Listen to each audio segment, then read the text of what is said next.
معاف فرمائے، میں نے کئی جمعہ آپ کے سامنے صرف اشارہ کیا تھا، آج ہزاروں کی تعداد میں مسلمان شراب کے اڈوں میں گزر رہے ہیں، شراب کے اڈوں کے اندر جا رہے ہیں، اور اللہ کی دی ہوئی خوبصورت نعمت ان دونوں ہاتھوں سے شاید کہ انہوں نے کبھی بھی سال ہاں سال گزر گئے ہوں گے، انہوں نے اپنے ان دونوں ہاتھوں سے اللہ کے کلام پاک کو نہیں اٹھایا ہے۔ آپ شراب کے اڈوں کا چکر لگائیے، زنا کے اڈوں پر چکر لگائیے، جوئے کھیلنے کے اڈوں پر چکر لگائیے، ہزاروں کی تعداد میں مسلمان مل جائیں گے۔ یہ اللہ کی دی ہوئی نعمت کو کہاں استعمال کر رہے ہیں؟ ارے آج کا مسلمان اللہ کی دی ہوئی اس نعمت سے شراب کا باٹل اٹھا کر کیا شراب استعمال نہیں کر رہا؟ اللہ نے یہ دونوں پیر دیا تھا، مسجد کو چل کر جانے کے لیے، مدرسے کو چل کر جانے کے لیے، دینی خانقاہوں کی طرف چل کر جانے کے لیے، خیر کے کاموں میں آگے بڑھ کر چل کر جانے کے لیے، اچھائی کے کاموں میں آگے بڑھ کر چل کر جانے کے لیے اللہ پاک نے مجھے اور آپ کو یہ دونوں پیر عطا فرمائے ہیں۔ آج کتنے مسلمان ہیں، کتنے انسان ہیں ان پیروں سے غلط جگہوں پر جا رہے، آج ان پیروں کا کیا غلط استعمال نہیں ہو رہا؟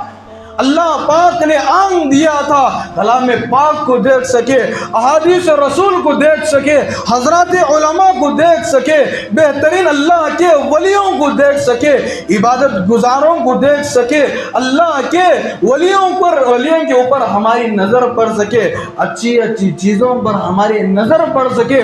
کتنے نوجوان ہیں اپنی ان آنکھوں کا غلط فائدہ اٹھا رہے ہیں، اپنی ان آنکھوں سے غلط چیزوں پر نظر ڈال رہے ہیں، اور غلط چیزیں ان کے دل میں وسوسے ڈال رہے ہیں۔ اللہ پاک نے دل دیا تھا اچھی چیزیں سوچنے کے لیے، اللہ کی محبت کو بسانے کے لیے، آج ہم نے اللہ کی دی ہوئی ان نعمتوں کا استعمال کیسے کر رہے؟ بزرگان محترم، یہ بہت بڑی بڑی نعمتیں ہیں اللہ پاک کی۔ اسی لیے شیخ سعدی علیہ الرحمہ سے وہ نوجوان کیا کہتا ہے؟ اے شیخ سعدی، ہاتھ نہیں رہے تو کیا ہوا، پیر نہیں رہے تو کیا ہوا، اللہ کا شکر ادا کرنے کے لیے اللہ پاک نے مجھے زبان تو صحیح سلامت عطا فرمایا ہے۔ اسی لیے بزرگان محترم، وہ ہاتھ نہ ہونے کے باوجود اس کی زبان پر اللہ سے شکوے اور شکایت نہیں ہے۔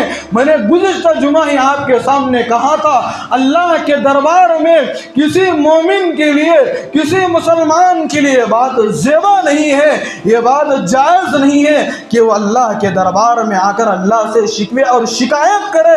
یہاں تک کہ حضرات علماء فرماتے ہیں شکوے اور شکایت کرنا جائز ہی نہیں، بلکہ اس مومن کے لیے حرام ہے کہ وہ اللہ پاک سے کسی نعمت کے بارے میں شکوے اور شکایت کرے۔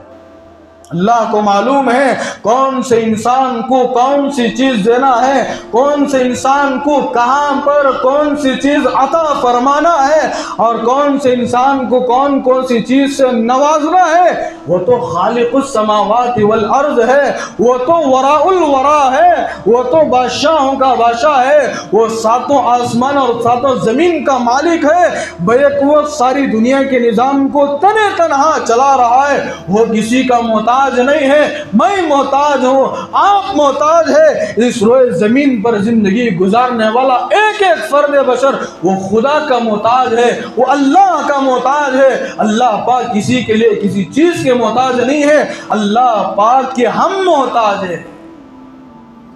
اسی لیے بزرگان محترم، اللہ پاک نے مجھے اور آپ کو جو نعمتیں عطا فرمائے ہیں، ہمیشہ ہم اپنی زبان سے اللہ کا شکر ادا کرنا چاہیے۔